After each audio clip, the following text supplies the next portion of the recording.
Hello पिला माने मु अनिल कुमार प्रधान तुम समस्त को मो YouTube channel AKP social science को स्वागत जनाऊँ। आज आम ए वीडियोटी रे संघीयवाद प्रसंगटी विषय आलोचना करिबा जहां को इंग्रजी रे फेडरलिज्म बोली कहते। भारत एक संघीय राष्ट्र किंतु संविधान रे भारत एक राज्य मानकर समिष्टि अर्थात इंग्रेजी को यूनियन ऑफ स्टेट्स भाव में वर्णित होइछि। आम संविधान रो धारा 1 रे यूनियन ऑफ स्टेट बोली कहुछि किंतु केउठी मध्य भारत एक संघीय राष्ट्र बोली वर्णना कर जाई नाही। एठारे द्वैत शासन व्यवस्था प्रचलित। द्वैत अर्थात दुईटी शासन व्यवस्था अर्थात समग्र देश पई केंद्र सरकार वो प्रति राज्य बा प्रदेश पई गोटे लेखा राज्य सरकार रहिछन्ति। आधुनिक राष्ट्र गुडी को साधारणतः दुई भाव में व्यक्त कराइछि। एक ला संघीय राष्ट्र दुईला ऐक्य राष्ट्र। यही विभक्तिकरण केंद्र और प्रांतीय बा राज्य गुड़िकर जहाँ आंचलिक गुड़ी कहते सरकार मध्य क्षमतार बंटन उपर आधारित। यही संघीय व्यवस्थाटी भारत कानाडा देश ठारू स्वीकार करिछि बा नकल करिछि। हम देखले बिला एठारे देखो राष्ट्र व्यवस्था दुई भाग व्यक्त कराला। एक ऐक्य राष्ट्र दुईला संघीय राष्ट्र। ऐक्य राष्ट्र रे केवल केंद्र सरकार ही थांती जहाँ अधीन रे अन्य सरकार गुड़िक थांती। एठारे केंद्र सरकार ही सर्वे सर्वा कि संघीय राष्ट्र रे केंद्र सरकार वो प्रत्येक राज्य अंचल रे राज्य सरकार देखिए आम पाई परिबा। संघीयवाद जहाँ आम कहते इंग्रजी रे फेडरलिज्म। संघीयवाद बा फेडरलिज्म शब्दटी लैटिन भाषार फ्यूडस नामक शब्द आनीत जार अर्थ होची चुक्ति बा राजीनामा। संघीय व्यवस्था एक राजनीतिक संरचना जहाँ माध्यम जातीय ऐक्य एवं क्षमता सहित राज्य मानकर सत्व सुरक्षार आपस बुझाणा होता है। देखो पिलाने ये कथा किए कहते ABDC कहते। एथिरे हमको मन रखा खब जे जातीय एकता रहिबा सहित प्रत्येक राज्य मानकर सत्व सुरक्षा पाई केंद्र सरकार और राज्य सरकार मध्य एक आपस बुझाणा होता है। संघीयवाद माने कौन बर्तमान देखिए आम संघीयवाद बा संघीय व्यवस्था होची एक शासन व्यवस्था जो क्षमता को एक केंद्र एवं देशर विभिन्न सांविधानिक व्यवस्था मध्य विभाजन करा जाता है। अर्थात साधारणतः एक संघीय व्यवस्था रे दुईटी स्तर सरकार देखिए आम पाइपर। मुख्यतः जातीय स्वार्थर किसी विषय पर दायी थाई समग्र देश पर गोटे केंद्र सरकार एवं अन्य गुड़िक प्रदेश व राज्य स्तर रे राज्य सरकार मध्य आम देखा पाइपर। ए संघीय व्यवस्था रे बुझीपार एक केंद्र सरकार द्वितीय राज्य स्तर राज्य सरकार जो गुड़िक निज निज राज्यर दैनंदिन परिचालना अंश गुड़िक दायित्व नहीं थांती। अर्थात राज्य गुड़िक मध्य राज्यर शासन दायित्व सुरुखुरु रे तुले थांती। यही दुईटी स्तर सरकार परस्पर ठार स्वाधीन। एक मन रख जे राज्य और केंद्र उभय परस्पर ठार स्वाधीन भाव में निज निज क्षमता जाहिर करथांती। देखिए आम दुईटी स्तर सरकार व्यवस्था जो रही एक संघीय व्यवस्था दुई ऐक्य सरकार। यह केवल क्षमता बंटन को आधार करके वर्णना करा राज्य सरकार वो केंद्र सरकार। संघीय व्यवस्था रही आमर राज्य सरकार वो केंद्र सरकार। मन रख पिला माने देश रे जेतेबेले जरूर शासन व्यवस्था जारी हेबो सेही समय संघीय शासन व्यवस्था सामयिक भाव निलंबित रहिबो ଓ ଐକିକ ସରକାର ହିଁ ଦେଶରେ ଚାଲୁ ରହିବ। ଯଦି ଦେଶରେ ରାଷ୍ଟ୍ରପତି ବ୍ୟବସ୍ଥା ଚାଲିଲା, ଶାସନ ବ୍ୟବସ୍ଥା ଚାଲିଲା କୌଣସି କାରଣରୁ ଜରୁରୀକାଳୀନ ପରିସ୍ଥିତି ସମୟରେ, ସେହି ସମୟରେ ରାଜ୍ୟ ସରକାର ଗୁଡ଼ିକୁ କୌଣସି ପ୍ରକାର ଅଧିକାର ରହିବ ନାହିଁ। ଅର୍ଥାତ୍ ସେହି ସମୟରେ ଆମର ସଂଘୀୟ ସରକାର ଆଉ କିଛି କାମ କରିବ ନାହିଁ ପିଲାମାନେ। ସେଠାରେ କେବଳ ଆମେ ଦେଖିବା ସେହି ସମୟରେ ଐକିକ ସରକାର ହିଁ କାମ କରିବ।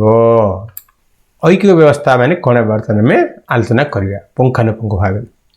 ଯେଉଁ ବ୍ୟବସ୍ଥାରେ ସମସ୍ତ କ୍ଷମତା କେନ୍ଦ୍ର ସରକାରଙ୍କ ଠାରେ ଠୁଳଭୂତ ହୋଇଥାଏ ଓ ରାଜ୍ୟ ସରକାର ଗୁଡ଼ିକ କେନ୍ଦ୍ର ସରକାରଙ୍କ ଇଚ୍ଛା ଅନୁଯାୟୀ କ୍ଷମତା ଉପଭୋଗ କରନ୍ତି, ତାହାକୁ ଐକ୍ୟ ରାଷ୍ଟ୍ର କୁହାଯାଏ। ଏଥିରୁ ସ୍ପଷ୍ଟ ଯେ ରାଜ୍ୟ ସରକାରମାନଙ୍କର କୌଣସି ନିଜର ବୋଲିବାର ଅଧିକାର ନଥାଏ। ସମସ୍ତ ଅଧିକାର କେନ୍ଦ୍ର ସରକାର ପାଖରେ ହିଁ ଥାଏ। ରାଜ୍ୟ ସରକାର ଗୁଡ଼ିକ କେନ୍ଦ୍ର ସରକାରର ଅଧୀନରେ ଥାନ୍ତି ଓ କେନ୍ଦ୍ର ସରକାର କହିଲା ଭଳି ଶାସନ କରନ୍ତି। ଏହା ହେଉଛି ଐକିକ ରାଷ୍ଟ୍ର ବ୍ୟବସ୍ଥା। ଐକିକ ବ୍ୟବସ୍ଥା ଅନୁଯାୟୀ କେବଳ ଗୋଟିଏ ସ୍ତରର ସରକାର ହିଁ ଥାଏ କିମ୍ବା ଉପବିଭାଗ ଗୁଡ଼ିକ କେନ୍ଦ୍ର ସରକାର ଅଧୀନରେ ଥାନ୍ତି ବୋଲି ଆମେ ଜାଣିପାରିଲେ। କେନ୍ଦ୍ର ସରକାର ପ୍ରାଦେଶିକ କିମ୍ବା ସ୍ଥାନୀୟ ସରକାରଙ୍କୁ ଆଦେଶ ଦେଇପାରିବେ। ଦେଖ ପିଲାମାନେ ମନେ ରଖଡ଼ା, କେନ୍ଦ୍ର ସରକାର ପ୍ରାଦେଶିକ କିମ୍ବା ସ୍ଥାନୀୟ ସରକାରଙ୍କୁ ଆଦେଶ ଦେଇପାରିବେ। ସେ ଆଦେଶ ଗୁଡ଼ାକ ଏ ସରକାର ମାନିବାକୁ ମଧ୍ୟ ବାଧ୍ୟ। ରାଜ୍ୟ ସରକାର କେନ୍ଦ୍ର ସରକାର ନିୟନ୍ତ୍ରଣରେ ରହିଥାଏ। ଏହା ଐକିକ ବ୍ୟବସ୍ଥାର ଲକ୍ଷଣ ଗୁଡ଼ିକ। ଆମେ ବର୍ତ୍ତମାନ ଦେଖିବା ସଂଘୀୟବାଦର ବା ସଂଘୀୟ ବ୍ୟବସ୍ଥାର ଲକ୍ଷଣ ଗୁଡ଼ିକ। ଏକ ଲିଖିତ ସମ୍ବିଧାନ ମାଧ୍ୟମରେ ଯେଉଁଠି କେନ୍ଦ୍ର ଓ ରାଜ୍ୟ ସରକାରଙ୍କ ମଧ୍ୟରେ କ୍ଷମତା ବଣ୍ଟନ ହୋଇଥାଏ ତାହାକୁ ଆମେ ସଂଘୀୟ ରାଷ୍ଟ୍ର ବା ରାଷ୍ଟ୍ରସଂଘ ବୋଲି କହିବା। ଗୋଟେ କଥା ମନେ ରଖିବା ହେବ ଯେ ଯେଉଁଠାରେ କେନ୍ଦ୍ର ଓ ରାଜ୍ୟ ସରକାରଙ୍କ ମଧ୍ୟରେ କ୍ଷମତା ବଣ୍ଟନ ହୋଇଛି ସେହି ସରକାର ନୀତିକୁ ଆମେ କହିବା ସଂଘୀୟବାଦ ନୀତି। ଏହି ସଂଘୀୟ ବ୍ୟବସ୍ଥାରେ କେନ୍ଦ୍ର ସରକାର ରାଜ୍ୟ ସରକାରଙ୍କୁ କୌଣସି କାର୍ଯ୍ୟ କରିବାକୁ ନିର୍ଦ୍ଦେଶ ଦେଇପାରିବେ ନାହିଁ। ଅର୍ଥାତ୍ କେନ୍ଦ୍ର ସରକାର ରାଜ୍ୟ ସରକାରଙ୍କୁ ଗୋଟେ କାମ କରିବା ପାଇଁ କିମ୍ବା ନ କରିବା ପାଇଁ କିଛି କହିପାରିବେ ନାହିଁ। ରାଜ୍ୟ ସରକାରଙ୍କ ନିଜସ୍ୱ କ୍ଷମତା ରହିଛି। ଦେଖ ପିଲାମାନେ, ଏଠି ମନେ ରଖିବାକୁ ପଡ଼ିବ ଯେ ଆମକୁ ସଂଘୀୟବାଦରେ କେନ୍ଦ୍ର ସରକାରଙ୍କ ଯେମିତି ଅଧିକାର ରହିଛି, ଠିକ୍ ସେହିଭଳି ରାଜ୍ୟ ସରକାର ଗୁଡ଼ିକ ମଧ୍ୟ ଅଧିକାର ରହିଛି। ଯେଉଁଥିପାଇଁ ରାଜ୍ୟ ସରକାର କେନ୍ଦ୍ର ସରକାରଙ୍କ ନିକଟରେ ଉତ୍ତରଦାୟୀ ନୁହନ୍ତି। ରାଜ୍ୟ ସରକାର କ'ଣ କରୁଛନ୍ତି ତାର ଉତ୍ତର କେନ୍ଦ୍ର ସରକାର କହିବାର ଆବଶ୍ୟକ କିଛି ନାହିଁ। ଉଭୟ ସ୍ତରର ସରକାର ପୃଥକ ଭାବରେ ଲୋକ ନିକଟରେ ଉତ୍ତରଦାୟୀ। ଅର୍ଥାତ୍ ରାଜ୍ୟ ସରକାର ଯାହା କରୁଛି ରାଜ୍ୟବାସୀଙ୍କ ପାଖରେ ସେ ଉତ୍ତରଦାୟୀ ହୋଇଥିବା ବେଳେ କେନ୍ଦ୍ର ସରକାର ମଧ୍ୟ ସାରା ଦେଶର ଲୋକମାନଙ୍କ ପାଇଁ ସେ ଉତ୍ତରଦାୟୀ ହୋଇଥାଏ। ଏଥିରୁ ଆମକୁ ସ୍ପଷ୍ଟ ହେଉଛି। ଏହି ଦେଶ ଗୁଡ଼ିକରେ ଅର୍ଥାତ୍ ପୃଥିବୀର 193ଟି ଦେଶ ମଧ୍ୟରୁ କେବଳ 25ଟି ଦେଶରେ ହିଁ ସଂଘୀୟ ରାଜନୀତି ବ୍ୟବସ୍ଥା ରହିଛି। ସେହି ଦେଶଗୁଡ଼ିକ ଜନସଂଖ୍ୟାର ପୃଥିବୀ ଜନସଂଖ୍ୟା ପ୍ରାୟ 40% ଜନସଂଖ୍ୟା ରହିଥାଏ ଏଥିରେ। ଅର୍ଥାତ୍ ବିଶ୍ୱର ବଡ଼ ବଡ଼ ଦେଶଗୁଡ଼ିକରେ ଯେଉଁ ଦେଶର ଜନସଂଖ୍ୟା ଅତି ଅଧିକ ସେହି ଦେଶଗୁଡ଼ିକରେ ଆମର ସଂଘୀୟ ବ୍ୟବସ୍ଥା ଚାଲୁ ରହିଛି। ସେଥିରେ ଭାରତ, ଋଷିଆ, ଆମେରିକା, କାନାଡ଼ା, ଯୁକ୍ତରାଷ୍ଟ୍ର America, Canada, Brazil, Argentina, Australia, ଏହି ଦେଶଗୁଡ଼ିକରେ ଆମର ସଂଘୀୟ ବ୍ୟବସ୍ଥା ରହିଛି। ସଂଘୀୟ ସରକାର ଏବଂ ଐକ୍ୟ ସରକାର ମଧ୍ୟରେ ପ୍ରଭେଦ ଆମେ ଦେଖିବା ବର୍ତ୍ତମାନ ପିଲାମାନେ।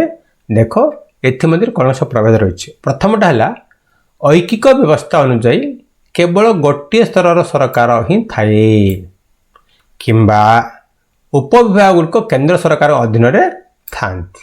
ମନେ ରଖ, ଐକିକ ବ୍ୟବସ୍ଥାରେ କେବଳ ଗୋଟିଏ ସ୍ତରର ସରକାର ଥାନ୍ତି। ଯଦି ବି ଅନ୍ୟ କିଛି ଥାଏ ସେ ସମସ୍ତ ଗୁଡ଼ିକ କେନ୍ଦ୍ର ସରକାରଙ୍କର ଅଧୀନରେ ଥାନ୍ତି। ଦ୍ୱିତୀୟ ଦେଖିବା, କେନ୍ଦ୍ର ସରକାର ପ୍ରାଦେଶିକ କିମ୍ବା ସ୍ଥାନୀୟ ସରକାରଙ୍କୁ ଆଦେଶ ଦେଇପାରିବେ, କିନ୍ତୁ ସଂଘୀୟ ବ୍ୟବସ୍ଥାରେ କେନ୍ଦ୍ର ସରକାର ରାଜ୍ୟ ସରକାରଙ୍କୁ କୌଣସି କାର୍ଯ୍ୟ କରିବାକୁ ନିର୍ଦ୍ଦେଶ ଦେଇପାରିବେ ନାହିଁ।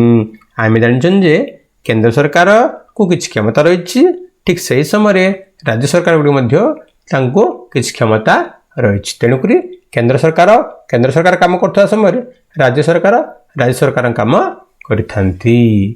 राज्य सरकार को निजस्व क्षमता रही जो राज्य सरकार और केंद्र सरकार निकट में उत्तरदायी नुहंती। संघीय व्यवस्थार प्रमुख वैशिष्ट्य गुड़िक बर्तमान आम कौन देखा। प्रथमतः है दुई किंबा ताठारु अधिक स्थायी बा स्तर सरकार देखा पाइपर। संघीय व्यवस्था रे दुई किंबा ताठारु अधिक स्तरीय सरकार अच्छी केंद्र सरकार राज्य सरकार व स्वायत्त शासन बा बेले गोष्ठी सरकार देखिपर जमी बेलजियम देश में गोष्ठी सरकार देखी। द्वितीय पॉइंट विभिन्न स्तर सरकार समस्त नागरिक को शासन करथांती किंतु आईन प्रणयन टिकस एवं प्रशासनिक क्षेत्र में प्रत्येक स्तर निजस्व अधिकार सीमा रही। राज्य सरकार राज्य सुचारू भाव शासन करने किसी टिकस बा कर बसई समय केंद्र सरकार देश शासन पर देश सुरक्षा और अन्य अति आवश्यक जरूरी केंद्र सरकार मध्य लोकों पर टिकस बा कर बसई थांती। संपृक्त स्थायी किंबा स्तर सरकार का अधिकार सीमा संविधान द्वारा निर्दिष्ट करा जाइछे। केंद्र सरकार कौन क्षमता अच्छी राज्य सरकार मध्य कौन क्षमता अच्छी से सब गुड़ाक संविधान ही पूर्वर अलग अलग कर वर्णना कर देछि। तेणु प्रत्येक स्तर सरकार अस्तित्व और अधिकार संविधान भाव निश्चित होइछि। अधिकार पई केंद्र सरकार किंबा राज्य सरकार मध्य झगड़ा हबार कौन कारण एटार नहीं कारण आम संविधान ही यह लिखित है कौ अधिकार राज्य को अच्छी कौ अधिकार केंद्र को रही। चतुर्थ पॉइंट संविधान रे मौलिक व्यवस्था को कौन गोटे स्तर सरकार एकतार भाव परिवर्तन करें ना। ध्यान दिया पिला जदि आम कौन प्रकार परिवर्तन चाहते संविधान रे ताहले गोटे स्तर सरकार याकू केबे मध्य परिवर्तन करें ना। जदि किसी परिवर्तन करने चाहते ताहले एथि उभय स्तर सरकार सम्मति आवश्यक रही है। पिला माने आमर उभय स्तर अर्थात जो आईन गुड़ाक पार्लियामेंट पारि हम से आईन गुड़ाक देशर अन्य राज्य गुड़ाक सहमति करी पारि करिया को पड़े से समय ही से आईन रे परिणत हम नचेत से आईन परिणत हम नहीं। पंचम पॉइंट संवैधानिक और विभिन्न स्तर सरकार क्षमता को व्याख्या करने अदालत को क्षमता अदालत रही अर्थात आम देश में जेकोसी आईन तैयार से आईनटा प्रकृत में उपयुक्त के नुह न्याय सम्मत के नुह ता देखापी आम देश विभिन्न स्तर कोर्ट गुड़ा रही से आमर सुप्रीम कोर्ट अन्यतम जहाँकि आमर दिल्ली में अवस्थित सरकार प्रत्येक काम को तदारख कर दायित्व आमर कोर्ट गुड़िक बा न्यायालय गुड़िक रही।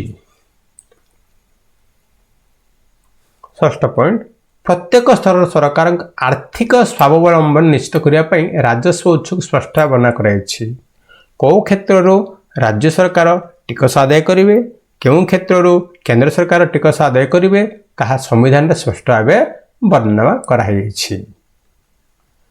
शेष वाक्य देखला में संघीय व्यवस्थार द्वैत उद्देश्य रही दुईट उद्देश्य अच्छी कौन पिला माने प्रथमटी है देशर एकता को सुरक्षित रखा देशर एकता को सुरक्षित रखा है आमर संघीय व्यवस्थार एक मुख्य उद्देश्य यह सहित प्रोत्साहित करा पड़ो।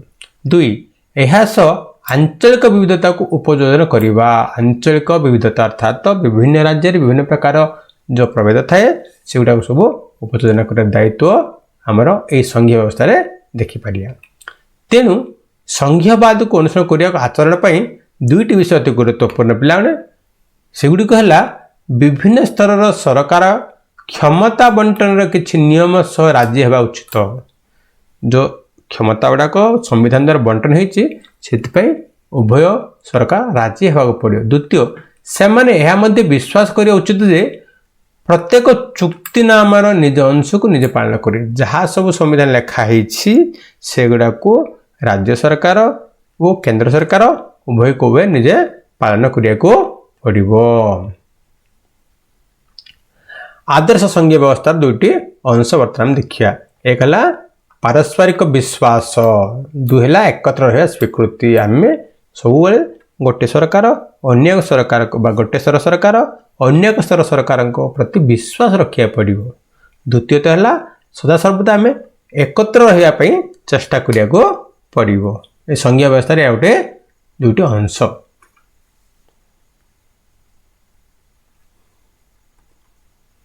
संघीयवादर प्रकार अर्थात संघीयवाद केते प्रकार रहिछि। संघीयवाद पिला माने दुई प्रकार रो। गोटे हला एकाठी हेबा अर्थात कमिंग टुगेदर संघीयवाद व्यवस्था। दुईटे हला एकाठी रहिबा।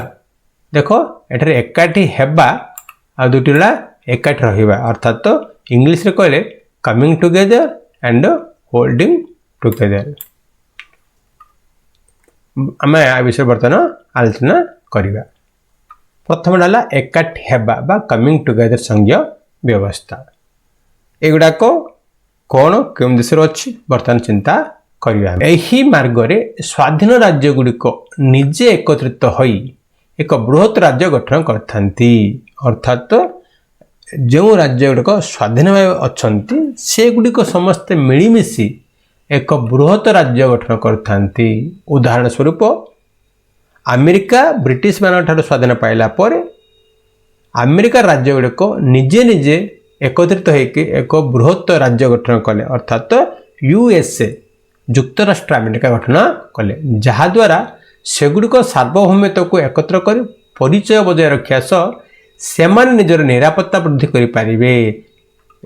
को आमे एही भली एकाठी हेबा बा कमिंग टुगेदर संघीय व्यवस्था आमे पृथ्वीर युक्तराष्ट्र अमेरिका स्विट्जरलैंड एवं ऑस्ट्रेलिया भली देश गुड़ाक देखा पाई परिया जोंटिकी राज्य गुड़ाक निजे निजे आसिक एकत्रित होगापी एक बृहत राज्य गठन करने एकत्रित होगापी निजे निजे इच्छा प्रकाश करथांती। यही प्रथम वर्ग संघीय व्यवस्था समस्त राज्य गुड़िक संघीय सरकार व्यवस्था समान अधिकार एवं समान शक्ति रही थाए अर्थात समस्त समान अधिकार समस्त समान क्षमता ए व्यवस्था रही थाए।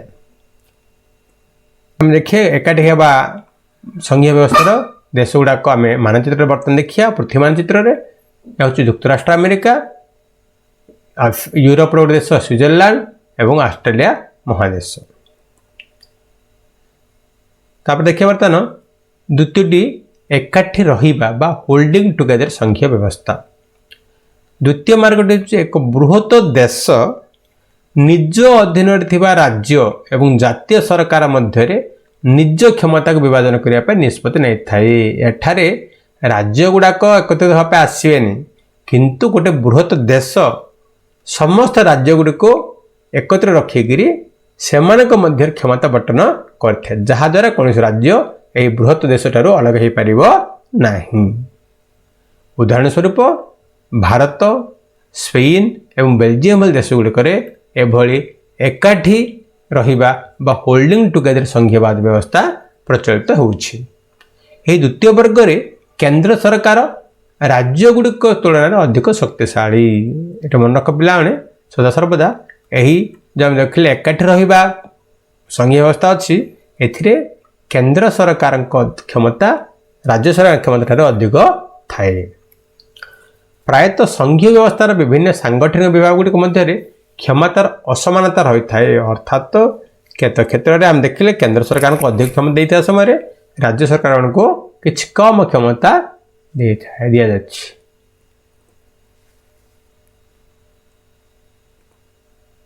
देखिए आम से देश गुड़ाक बर्तमान एकाठी रहिबा बा होल्डिंग टुगेदर संघीय व्यवस्था पृथ्वीर केउं केउं देश अच्छी बर्तमान आम देखिया स्पेन बेल्जियम भारत ये तीन हूँ एकाठी रहिबा संघीय व्यवस्थार उदाहरण स्वरूप। क्योंटी भारत एक संघीय राष्ट्र परिणत करछि बर्तमान आम आलोचना करिबा।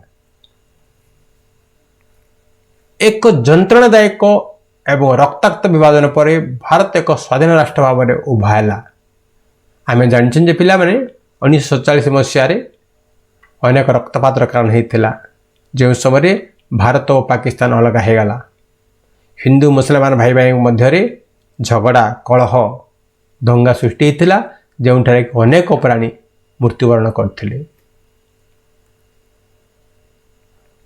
ये देख ये चित्र गुड़िक जो देखुं लोक मैंने निज निज गम्य स्थान पहुँचापी अनेक कष्ट सहउचंती चली चली जाऊँच मुंडे वजन धरिकी तो रेल गाड़ी उपरे जगह नथिले ता उपरे बसिक विपदजनक भाव जाऊँच देखिए एठारे पिलामाने जे वृद्ध माने जो माने चली पारनते सेमानको बाड़ी साहाय्य तांको बा डोली साहाय्य तांको बहन कराउछि। ए अवस्था आओ एक जंत्रदायक व्यवस्था। स्वाधीनता पूर्वर भारत जहाँ हम कह ब्रिटिश इंडिया थिला वो गणतंत्र राज्य गुड़ा थिला एभली थिला।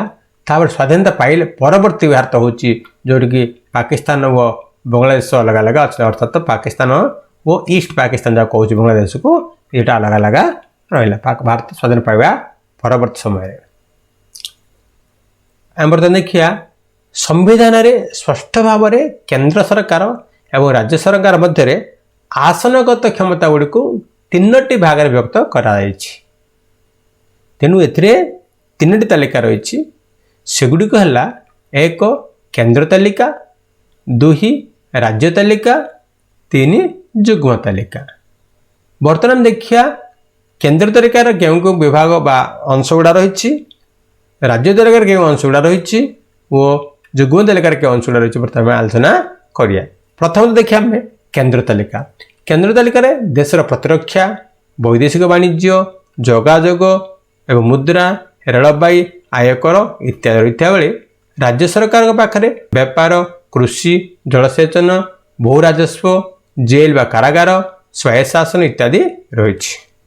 उभय केंद्र और राज्य मध्य थिबा तालिका है युग्म तालिका। से युग्म तालिका शिक्षा, जंगल, वाणिज्य, संघ, विवाह, पोष्य संतान ग्रहण एवं उत्तराधिकार, देवानी और फौजदारी व्यवस्था मान रही। बर्तमान में केंद्र तालिका, राज्य तालिका और युग्म तालिका विषय पुंखानुपुंख भाव अध्ययन करिवा।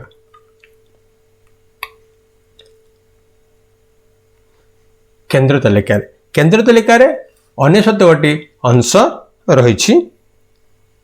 प्रकृत में 97 गोटी थिला, बर्तमान आम देखा पाया 69 गोटी अंश रही।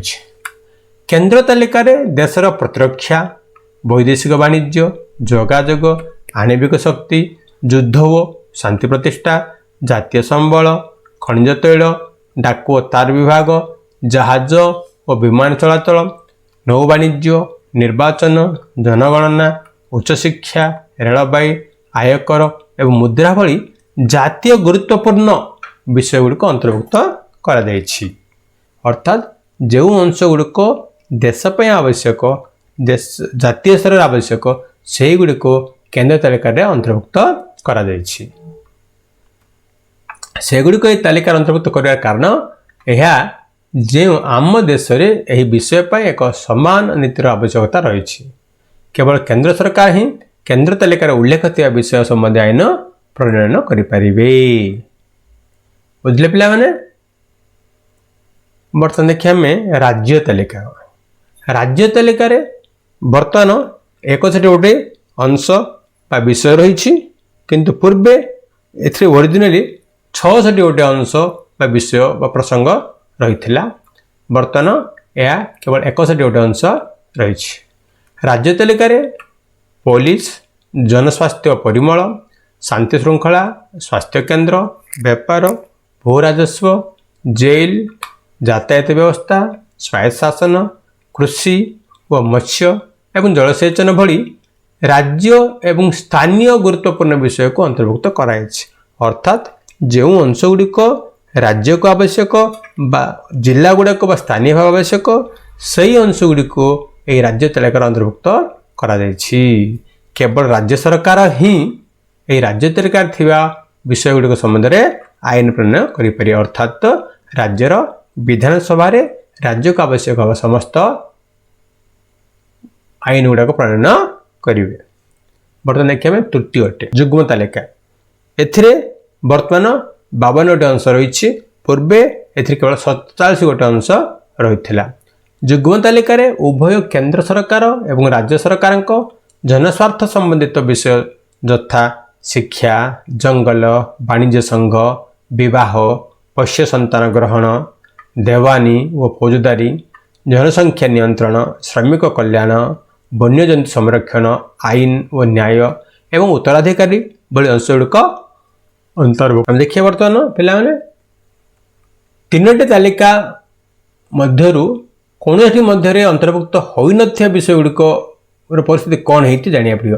ପିଲାମାନେ ମନେ ରଖ ଯେ 1946 ମସିହାରେ ଯେତେବେଳେ ସମ୍ବିଧାନ ଲେଖା ଆରମ୍ଭ ହେଲା ସେହି ସମୟରେ ଆମର କମ୍ପ୍ୟୁଟର ଭଳି ବା ସଫ୍ଟୱେର ବିଷୟ କିଛି ନଥିଲା। ତେଣୁକରି ଏଭଳି ବିଷୟଗୁଡ଼ିକ କୌଣସି ତାଲିକାରେ ଅନ୍ତର୍ଭୁକ୍ତ କରାଯାଏ ନାହିଁ। ଆମ ସମ୍ବିଧାନ ଅନୁଯାୟୀ କେନ୍ଦ୍ର ସରକାରଙ୍କ ଏଇ ଯେଉଁ କ୍ଷମତାଟା ରହିଛି ତାକୁ କୁହାଯିବ ଅବଶିଷ୍ଟ ବିଷୟଗୁଡ଼ିକ ଉପରେ ଆଇନ ପ୍ରଣୟନ କରିବା ଅଧିକାର ବା କ୍ଷମତା କେବଳ କେନ୍ଦ୍ର ସରକାରଙ୍କ ହିଁ ରହିଛି। ଏହି ଅବଶିଷ୍ଟ କ୍ଷମତା କେନ୍ଦ୍ର ସରକାର ହାତରେ ନ୍ୟସ୍ତ ଥାଏ।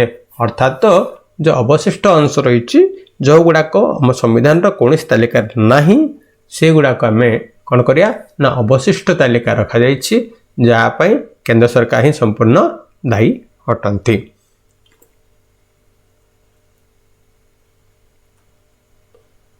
ଏକାଠି ରହିବା ବିଧାନ ଦ୍ୱାରା ଗଠିତ ଅଧିକାଂଶ ସଂଘୀୟ ବ୍ୟବସ୍ଥା ଗୁଡ଼ିକ ତାହାର ସାଂଗଠନିକ ବିଭାଗ ଗୁଡ଼ିକୁ ସମାନ କ୍ଷମତା ପ୍ରଦାନ କରନ୍ତି ନାହିଁ। ଦେଖ ଆମ ଭଳି ଭାରତ ଭଳି ଦେଶ ଗୁଡ଼ାକରେ ଦେଖିବ କେତୋଟି ରାଜ୍ୟକୁ ସ୍ୱତନ୍ତ୍ର ଅଧିକାର ରହିଥିବା ସମୟରେ ଅନ୍ୟ କେତେକ ରାଜ୍ୟକୁ ସାମାନ୍ୟ ଅଧିକାର ରହିଛି।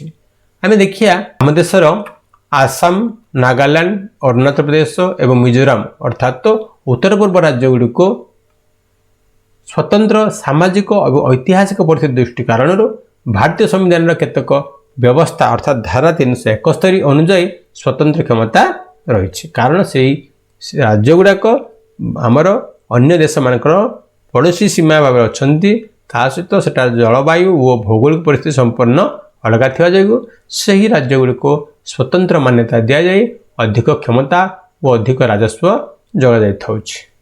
ଆଦିବାସୀଙ୍କ ଜମି ଅଧିକାର ସୁରକ୍ଷା, ସେମାନଙ୍କ ସଂସ୍କୃତି ଏବଂ ସରକାରୀ ସେବାରେ ପ୍ରାଥମିକ ନିଯୁକ୍ତି କ୍ଷେତ୍ରରେ ଏହି ସ୍ୱତନ୍ତ୍ର କ୍ଷମତା ବିଶେଷ ଭାବରେ ଉପଭୋଗ କରିଥାନ୍ତି। ଯେଉଁ ଭାରତୀୟମାନେ ଏହି ରାଜ୍ୟର ସ୍ଥାୟୀ ବାସିନ୍ଦା ନୁହନ୍ତି ସେମାନେ ଏଠାରେ ଜମି କିମ୍ବା ଘର କିଣିପାରିବେ ନାହିଁ। ଦେଖନ୍ତୁ ଏହି ରାଜ୍ୟ ଗୁଡ଼ାକ ହେଲା ଯେଉଁ ରାଜ୍ୟ ଗୁଡ଼ିକ ସ୍ୱତନ୍ତ୍ର ମାନ୍ୟତା ବା ସ୍ୱତନ୍ତ୍ର ଅଧିକାର ରହିଛି ମେଘାଳୟ, ଆସାମ, ନାଗାଲାଣ୍ଡ, ମଣିପୁର, ମିଜୋରାମ, ତ୍ରିପୁରା ଏଭଳି ରାଜ୍ୟ ଗୁଡ଼ିକ। ଚଣ୍ଡିଗଡ଼ କିମ୍ବା ଲକ୍ଷଦ୍ୱୀପ କିମ୍ବା ରାଜଧାନୀ ଅଞ୍ଚଳ ଦିଲ୍ଲୀ ଭଳି ଏହି ଅଞ୍ଚଳ ଗୁଡ଼ିକୁ କେନ୍ଦ୍ରଶାସିତ ଅଞ୍ଚଳ କୁହାଯାଏ। ଏହାର କାରଣ କ'ଣ ପିଲାମାନେ? ନା ଏହି ଅଞ୍ଚଳ ଗୁଡ଼ିକୁ ଅନ୍ୟ ରାଜ୍ୟମାନଙ୍କ ଥିବା ଭଳି ଅଧିକାର ନାହିଁ। ଏହି ଅଞ୍ଚଳ ଗୁଡ଼ିକ କେନ୍ଦ୍ର ସରକାରଙ୍କ ଅଧୀନରେ ଶାସିତ। ଏହି ଅଞ୍ଚଳ ଗୁଡ଼ିକୁ ପରିଚାଳନା କରିବା ଦାୟିତ୍ୱ କେବଳ କେନ୍ଦ୍ର ସରକାରଙ୍କ ହିଁ ରହିଛି।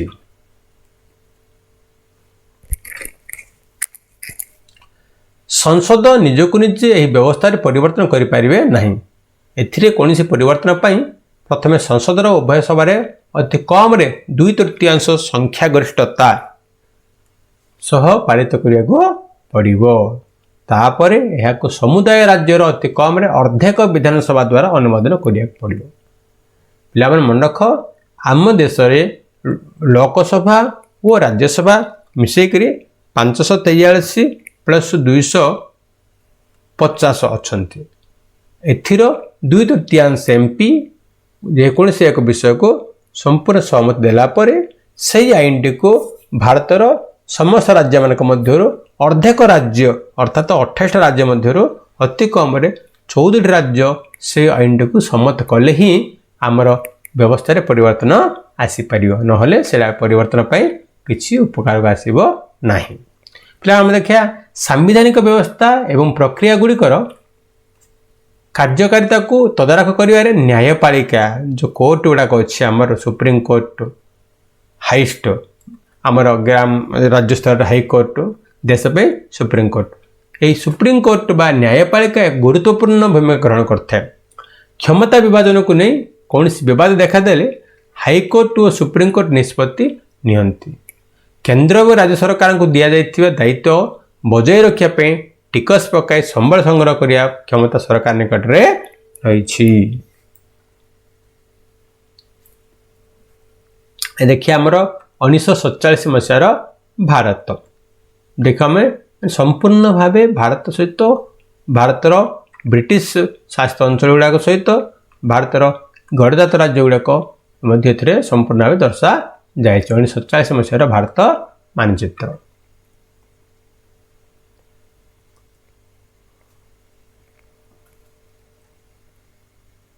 संघीयवाद किपरि आचरण करा जाए भारत में संघीयवाद किपरि आचरण करा बर्तमान आम देखिया संघीयवाद सफलता पाई सांविधानिक व्यवस्था आवश्यक किंतु ताहा यथेष्ट नुहे जदि भारत में संघीयवाद परिरक्षण होइछि ताहा केवल स्पष्ट भाव धार्य होइथिबा सांविधानिक व्यवस्था जोगु ही नुहे भारत में संघीयवाद प्रकृत सफलता पाई आम देशर गणतांत्रिक राजनीति ध्यान दिए पिलाठे आम देशर गणतांत्रिक राजनीति रक्षण को दायी कहीपर संघीय आदर्श विविधता प्रति सम्मान मिलमिशी बंची रहा इच्छा मिलित भाव आम देशर आदर्श परिणत होगा जो यह संभव हो पारि नचेत आम देश में संघीय व्यवस्था कार्यकारी हो पार नथा यह मुख्यतः किभली घटी निम्नस्थ भाव में अध्ययन करवा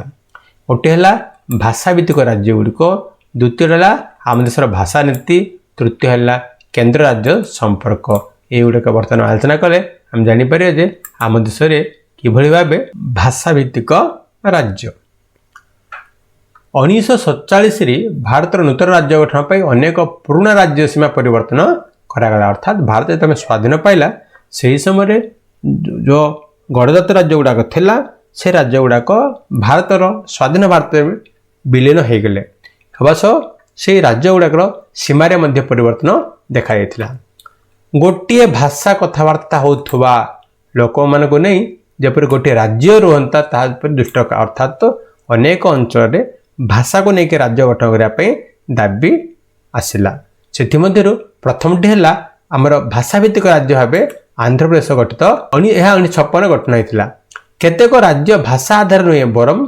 संस्कृति जाति किंबा भौगोलिक अवस्थितिर पार्थक्य चिन्हवाई सृष्टि कराइथिला अर्थात नागालैंड उत्तराखंड झारखंड भली गुड़ाक से अंचल संस्कृति जाति और भौगोलिक अवस्था को लेकर गठन करा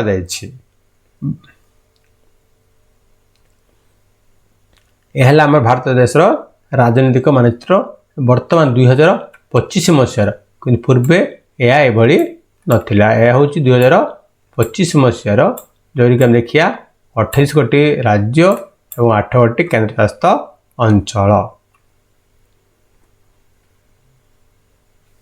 भाषा नीति बर्तमान देखिए आम देश पे भारतीय संघ पर दुईटी परीक्षा होची एक भाषा नीति द्वितीयटा होची भाषा नीति आम संविधान कौन गोटे भाषा को जातीय भाषार मान्यता दे ना किंतु हिंदी को सरकारी भाषा रूप चिन्हट करागला किंतु हिंदी होची केवल 40% लोक भाषा मातृभाषा अर्थात देशर प्राय 43% लोक ही हिंदी भाषा कथबार्ता कहते हिंदी है मातृभाषा बड़का 57% लोक विभिन्न भाषा कथबार्ता कहते से मातृभाषा भिन्न भिन्न तेणु अन्य भाषा सुरक्षा पाई व्यवस्था रही हिंदी व्यतीत 21 गोटी अन्य भाषा को संविधान द्वारा अनुसूचित भाषा विभक्त कराई अर्थात मोट उपर बर्तमान संविधान भारत संविधान 22 गोटी भाषा को स्वीकृति देती अर्थात केंद्र सरकार नियुक्ति पाइबापी परीक्षा करे जड़े प्रार्थी निज मन मुताबक भाषा परीक्षा दे पार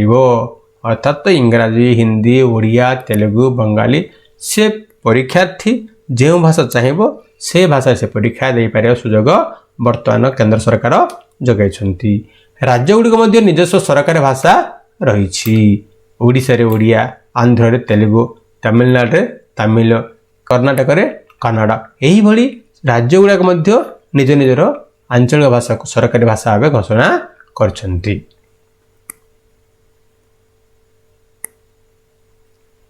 देख राज्य गुड़िक अधिक क्षमता पर निवेदन करुछंती अर्थात ए राज्य गुड़िक आमको अधिक क्षमता दियो बोलिकी केंद्र सरकार अधिकार मागुछंती।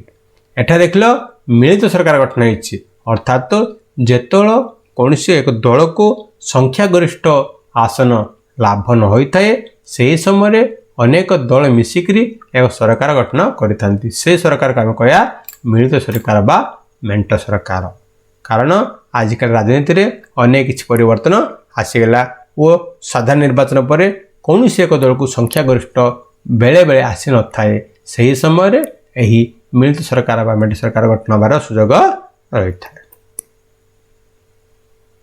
ଭାରତର ଅନୁସୂଚିତ ଭାଷା କେତୋଟି ଅଛି ପିଲାମାନେ?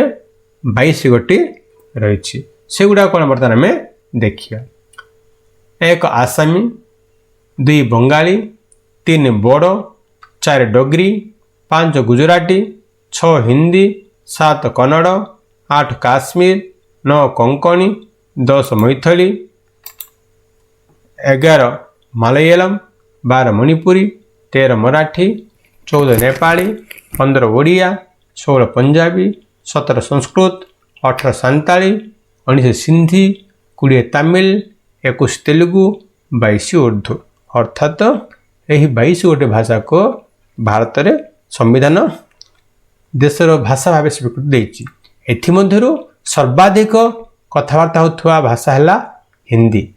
ଏଇଟା ହେଉଛି 43.63%। ତାପରେ ବଙ୍ଗାଳୀ, ତାପରେ ଅନ୍ୟାନ୍ୟ ଭାଷା ରହିଛି। ସରକାର ଆମେ ଦେଖିବା ଭାରତରେ ବର୍ତ୍ତମାନ କେନ୍ଦ୍ର ସରକାର, ରାଜ୍ୟ ସରକାର ଓ ସ୍ଥାନୀୟ ସରକାର ବୋଲି 3 ସରକାର ବ୍ୟବସ୍ଥା ରହିଛି। ସ୍ୱାଧୀନତା ପରେ ଅନେକ ଗଣଦାତା ରାଜ୍ୟ ଦେଶରେ ବିଳୀନ ହୋଇଗଲେ। ଅର୍ଥାତ୍ 1947 ମସିହା ଅଗଷ୍ଟ ମାସରେ ଭାରତ ସ୍ୱାଧୀନ ପାଇଲା ବେଳେ ଯେଉଁ ରାଜ୍ୟଗୁଡ଼ିକ ଅଲଗା ଅଲଗା ଥିଲେ ଓ ନିଜେ ନିଜେ ଶାସିତ ହେଉଥିଲେ, ସେହି ରାଜ୍ୟଗୁଡ଼ିକ ଭାରତ ସମୁଦାୟରେ ବିଲୀନ ହୋଇଗଲେ। ସମ୍ବିଧାନ ଭାରତକୁ ଏକ ରାଜ୍ୟ ସଂଘ ଭାବରେ ଘୋଷଣା କଲା। ଯଦିଓ ଏଥିରେ ସଂଘୀୟ ପଦଟି ବ୍ୟବହାର କରାଯାଏ ନାହିଁ, ତଥାପି ଭାରତୀୟ ସଂଘୀୟ ବ୍ୟବସ୍ଥା ନୀତି ଉପରେ ଆଧାରିତ। ଆମେ ଦେଖିବା ବାସ୍ତବରେ ସମ୍ବିଧାନରେ 2ଟି ସ୍ତରର ସରକାର ଅଛି। ଗୋଟେ ହେଲା କେନ୍ଦ୍ର ସରକାର, ଦ୍ୱିତୀୟଟି ହେଲା ରାଜ୍ୟ ସରକାର। କିନ୍ତୁ ପରବର୍ତ୍ତୀ ସମୟରେ ଅର୍ଥାତ୍ 1942 ମସିହା ପରେ ଭାରତରେ ପଞ୍ଚାୟତ ରାଜ ବ୍ୟବସ୍ଥା ଆସିଲା, ଯେଉଁଥିରେ ତୃତୀୟ ସ୍ତର ସରକାର ଗଠନ ହେଲା, ଯେଉଁଥିରେ କି ଗ୍ରାମ ସ୍ତର ପାଇଁ ଗ୍ରାମ ପଞ୍ଚାୟତ ବ୍ୟବସ୍ଥା ଅଛି ଏବଂ ସହର ପାଇଁ ମଧ୍ୟ ସହର ଶାସନ ବ୍ୟବସ୍ଥା ରହିଛି। ଅର୍ଥାତ୍ କର୍ପୋରେସନ ଓ ମ୍ୟୁନିସିପାଲିଟି ଗୁଡ଼ାକ ସହର ପାଇଁ ମଧ୍ୟ ରହିଛି। ଭାରତରେ ବିକେନ୍ଦ୍ରୀକରଣ ମାନେ କ'ଣ ବର୍ତ୍ତମାନ ଆମେ ଦେଖିବାକୁ ପଡ଼ିବ ପିଲାମାନେ। ବିକେନ୍ଦ୍ରୀକରଣ କ'ଣ ନା କେନ୍ଦ୍ର ଓ ରାଜ୍ୟ ସରକାରଙ୍କ ଠାରୁ କ୍ଷମତା ହଟେଇ ନେଇ ସ୍ଥାନୀୟ ସରକାରଙ୍କୁ ଦିଆଯିବାକୁ ବିକେନ୍ଦ୍ରୀକରଣ କୁହାଗଲା। ସ୍ଥାନୀୟ ସରକାର କ'ଣ ନା ଗ୍ରାମ ସ୍ତରରେ ଗ୍ରାମ ପଞ୍ଚାୟତ, ବ୍ଲକ ବା ମଣ୍ଡଳ ସ୍ତରରେ ପଞ୍ଚାୟତ ସମିତି ବା ମଣ୍ଡଳ ପରିଷଦ ଏବଂ ଜିଲ୍ଲା ସ୍ତରରେ ଜିଲ୍ଲା ପରିଷଦକୁ ଆମେ କହିବା ଯେ ସ୍ଥାନୀୟ ସରକାର। ଠିକ୍ ସେହିଭଳି ସହର ଗୁଡ଼ାକରେ ପୌରପାଳିକା ଓ ମହାନିଗମ ଗୁଡ଼ାକ ରହିଛି। ଅନେକ ସମସ୍ୟା ଓ ଅଂଶଗୁଡ଼ିକୁ ସ୍ଥାନୀୟ ସ୍ତରରେ ସମାଧାନ କରିବେ, ଏହାକୁ ବିକେନ୍ଦ୍ରୀକରଣ ପଛରେ ମୌଳିକ ଉଦ୍ଦେଶ୍ୟ। ଅର୍ଥାତ୍ ଆଞ୍ଚଳିକ ସମସ୍ୟା ଗୁଡ଼ିକ ସେ ଅଞ୍ଚଳ ଲୋକମାନେ ବା ସ୍ଥାନୀୟ ଲୋକମାନେ ହିଁ ଭଲ ଭାବେ ଜାଣିଥିବେ, ସେମାନେ ହିଁ ଭଲ ତାକୁ ସମାଧାନ କରିପାରିବେ। ଲୋକମାନଙ୍କ ନିଜ ଅଞ୍ଚଳ ସମସ୍ୟା ବିଷୟରେ ଭଲ ଭାବେ ଧାରଣା ଥାଏ, ପ୍ରତ୍ୟେକ ଭାବେ ନିଷ୍ପତ୍ତି ନେବାର ଅଂଶଗ୍ରହଣ ମଧ୍ୟ କରିପାରିବେ। 1942 ମସିହାରେ ବିକେନ୍ଦ୍ରୀକରଣ ଦିଗରେ ଏକ ବଡ଼ ପଦକ୍ଷେପ ନିଆଯାଇଥିଲା। ତାହା ଗଣତନ୍ତ୍ର ତୃତୀୟ ସ୍ତରକୁ ଅଧିକ ପ୍ରଭାବଶାଳୀ କରିବା ପାଇଁ ସମ୍ବିଧାନ ଲେଖାଯାଇଥିଲା। ବର୍ତ୍ତମାନ ପିଲାମାନେ ଏକ ଗ୍ରାମ ସଭାର ସମସ୍ତ ସଭ୍ୟମାନେ ବସିକରି ଏକ ମିଟିଂ କରୁଛନ୍ତି। ଏଠି ମଧ୍ୟ ଗଛ ତଳେ ବସିକି ତୁମେ ଦେଖୁଥିବ ଗ୍ରାମର ଅନେକ ଲୋକ ଏ ସମାବେଶରେ ଯୋଗଦାନ ଦେଇଛନ୍ତି। ଏଇଟା ତୃତୀୟ ସ୍ତର ସରକାର ବ୍ୟବସ୍ଥା। ଭାରତରେ ବିକେନ୍ଦ୍ରୀକରଣ ବର୍ତ୍ତମାନ ସ୍ଥାନୀୟ ସରକାର ସଂସ୍ଥାକୁ ନିୟମିତ ନିର୍ବାଚନ ମଧ୍ୟ କରାଯାଉଛି। ସାମ୍ବିଧାନିକ ଭାବେ ଆମେ ଜାଣିଛନ୍ତି ଯେ ଗ୍ରାମ ପଞ୍ଚାୟତକୁ, ମଣ୍ଡଳ ପରିଷଦକୁ, ଜିଲ୍ଲା ପରିଷଦକୁ ପ୍ରତି 5 ବର୍ଷରେ ନିୟମିତ ଭାବେ ନିର୍ବାଚନ ମଧ୍ୟ ହେଉଛି। ନିର୍ବାଚିତ ସଂସ୍ଥାଗୁଡ଼ିକ ବିଭିନ୍ନ ପଦବୀ ଓ କାର୍ଯ୍ୟ ନିର୍ବାହ ପାଇଁ ମୁଖ୍ୟମାନଙ୍କ ପାଇଁ ଆସନ ରହିଛି। ଅର୍ଥାତ୍ ଯେଉଁ ବିଭିନ୍ନ ପ୍ରକାର ପଦବୀ ଗୁଡ଼ା ରହିଛି, ସେ ପଦବୀ ଗୁଡ଼ାକରେ SC, ST, ମହିଳା ଓ BC ମାନଙ୍କୁ ମଧ୍ୟ ରିଜର୍ଭେସନ ବ୍ୟବସ୍ଥା ରଖାଯାଇଛି। ଆମେ ଜାଣିଛନ୍ତି ଯେ ଆଜିକାଲି ଆମର ପଞ୍ଚାୟତ ରାଜ ବ୍ୟବସ୍ଥାରେ 1/3 ଭାଗ ଅର୍ଥାତ୍ 33% ମହିଳାମାନଙ୍କୁ ସଂରକ୍ଷଣ ବା ରିଜର୍ଭେସନ ବ୍ୟବସ୍ଥା ରହିଛି। କେତେକ ରାଜ୍ୟରେ ମହିଳାମାନଙ୍କୁ 50% ସଂରକ୍ଷଣ ବା ରିଜର୍ଭେସନ ମଧ୍ୟ ଦେବାର ବ୍ୟବସ୍ଥା କରୁଛନ୍ତି। ପଞ୍ଚାୟତ ଓ ପୌରପାଳିକା ନିର୍ବାଚନ କରିବା ପାଇଁ ପ୍ରତ୍ୟେକ ରାଜ୍ୟରେ ରାଜ୍ୟ ନିର୍ବାଚନ ଆୟୋଗ ଥାନ୍ତି। ଅର୍ଥାତ୍ ପ୍ରତି ରାଜ୍ୟରେ ଷ୍ଟେଟ୍ ଇଲେକ୍ସନ ଅଫିସର ଥାନ୍ତି। ଆଙ୍କ ଅଧୀନରେ ରାଜ୍ୟର ପଞ୍ଚାୟତ ରାଜ ବ୍ୟବସ୍ଥା ନିର୍ବାଚନ କରାଯାଇଥାଏ। ରାଜ୍ୟ ସରକାର ଓ ସ୍ଥାନୀୟ ସରକାର ସଂସ୍ଥାଗୁଡ଼ିକ ମଧ୍ୟରେ କେତେ କ୍ଷମତା ଏବଂ ରାଜସ୍ୱ ବାଣ୍ଟି ଆବଶ୍ୟକ ମଧ୍ୟ ରହିଥାଏ। ଏହି ବଣ୍ଟନ ନୀତି ବିଭିନ୍ନ ରାଜ୍ୟରେ ଭିନ୍ନ ଭିନ୍ନ ହୋଇଥାଏ। ଯେଉଁ ଆମେ ଦେଖୁଛନ୍ତି ଏଠି ବୈଠକ, ଏଠାରେ ଆମର ସଭ୍ୟମାନେ ନିର୍ବାଚିତ ହେଲା ପରେ ଏକତ୍ରିତ ହୋଇକରି ସେମାନଙ୍କର ଶପଥ ଗ୍ରହଣ କାର୍ଯ୍ୟକ୍ରମ देउछन्ति। आम देखिए बर्तमान पंचायत राज बा ग्रामीण स्थानीय सरकार रे सबुठारो निम्न स्तर है ग्राम पंचायत, तापर अच्छी मंडल परिषद बा पंचायत समिति, ताठू ऊर्ध्वर अच्छी जिला परिषद। यहाँ हूँ ग्रामीण अंचल पंचायत राज व्यवस्था बा स्थानीय स्वायत्त शासन। सहरांचल स्थानीय स्वायत्त शासन कौन अच्छी ना पौरपालिका व महानगर निगम व्यवस्था रही, जहाँ आम कह म्युनिसिपालिटी व म्युनिसिपल कॉर्पोरेशन। पिला माने यही वीडियोटी आशा करुछि तुम मानको पसंद लगी। जदि पसंद लगिला ताहले लाइक करंतु, सांगसाथी मानक मध्य शेयर करंतु। जदि कौन प्रकार संदेह अच्छी ताहले कमेंट बॉक्स माध्यम लिखि पठांतु, जार उत्तर तुम मैंने शीघ्र मोठारो पाई परियो। जदि ये वीडियोटी प्रथम थर पर देखुचंती, मो चैनल को केवल सब्सक्राइब करना ताहले मो चैनल टी को सब्सक्राइब करी बेल आइकन टी को प्रेस करी, जहा द्वारा मोर नूतन वीडियो गुड़िकर सूचना बा नोटिफिकेशन तुम मानक सठिक समय पाई परियो। ए वीडियोटी देखिथिया जोग्य तुम समस्त को बड़ा धन्यवाद जनाऊँ। जय जगन्नाथ।